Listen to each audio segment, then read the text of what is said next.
Assalamualaikum warahmatullahi wabarakatuh. Salam sehat anak-anak. Ingat moto kita SDPD 1, kita mau, kita bisa, fokus, sukses. Ya, kembali bertemu dengan Bapak Rendra dan kita akan mencoba belajar bersama. Silakan disimak dengan baik ya.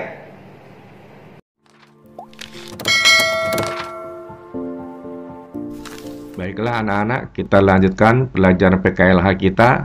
Kali ini kita akan mempelajari tentang hubungan manusia dengan lingkungannya dengan KD 3.2, mengidentifikasi lingkungan sehat dan tidak sehat di lingkungan sekolah dan di rumah.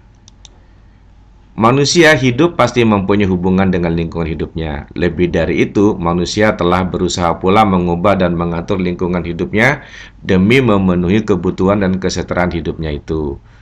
Lingkungan memberi sumber-sumber penghidupan kepada manusia. Lingkungan juga mempengaruhi sifat, karakter, dan perilaku manusia yang mendiaminya.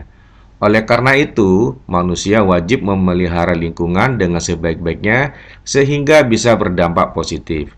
Kemampuan manusia untuk mengubah atau mengatur lingkungan hidupnya tidak boleh sewenang-wenang, karena jika tidak diatur, maka bukan manfaat yang didapat, tetapi masalah hidup, bahkan kehancuran hidup bagi manusia itu sendiri.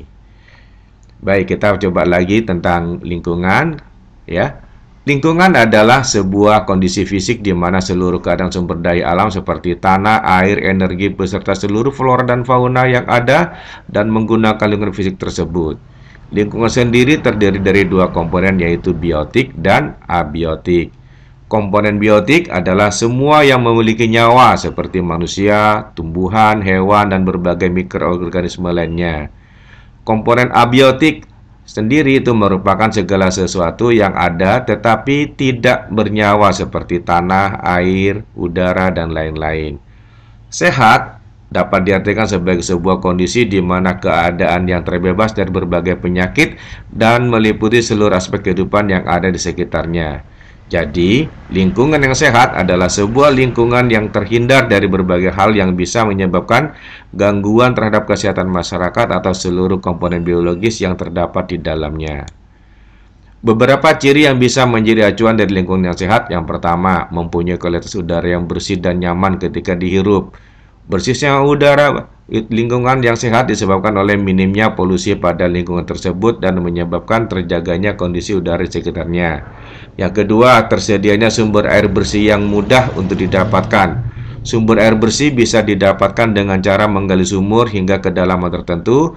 Dari air sumur tersebut bisa dilihat kualitas kebersihan dari airnya. Apabila air sumber tidak berwarna dan tidak beraroma, maka dapat dipastikan bahwa kualitas airnya cukup bersih dan aman untuk digunakan.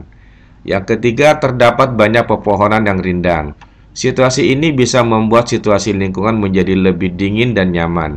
Tidak hanya itu saja, lingkungan yang penuh dengan pepohonan dan tanaman hijau juga akan membuat tingkat polusi menjadi turun dan udara menjadi lebih bersih. Yang keempat, tersedianya tempat pembuangan sampah, baik organik dan anorganik, serta tersedia pula tempat pengelolaan sampah untuk memisahkan berbagai sampah yang kering dan basah. Sampah yang dikelola dengan baik bisa membuat lingkungan menjadi bersih dan bermanfaat. Nah, ini beberapa cara untuk menjaga lingkungan agar menjadi sehat. Yang pertama, membuang sampah pada tempatnya dan pisahkan antara sampah yang bisa diolah dan yang tidak bisa, ya, sehingga juga mempermudah petugas kebersihan. Yang kedua, melakukan gotong royong untuk menjaga kebersihan. Yang ketiga, membangun sarana MCK khusus yang berada jauh dari tempat mengalirnya air. Yang keempat, banyak menanam pepohonan dan tumbuhan hijau yang bisa membuat lingkungan menjadi asri dan nyaman.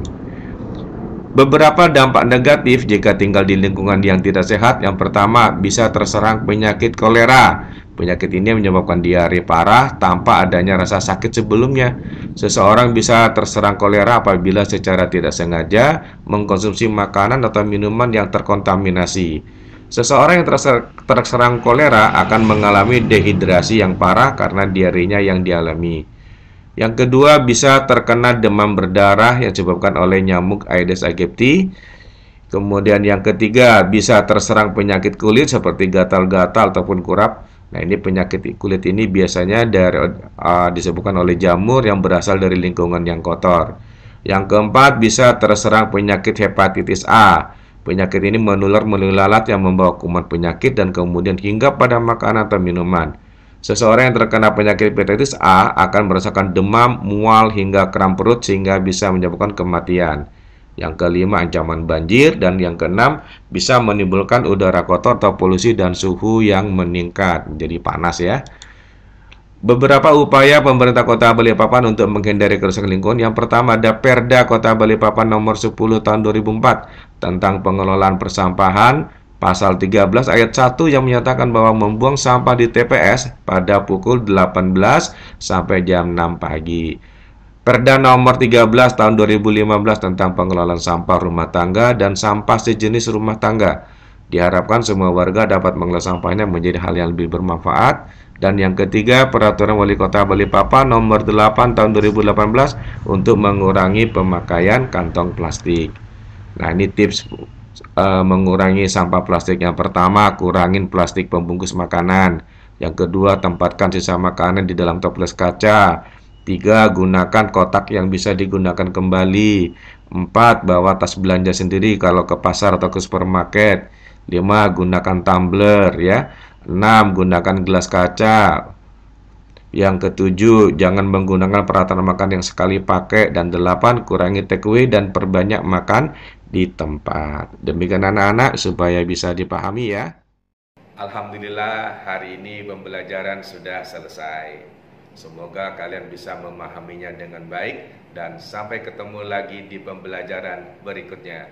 Assalamualaikum warahmatullahi wabarakatuh.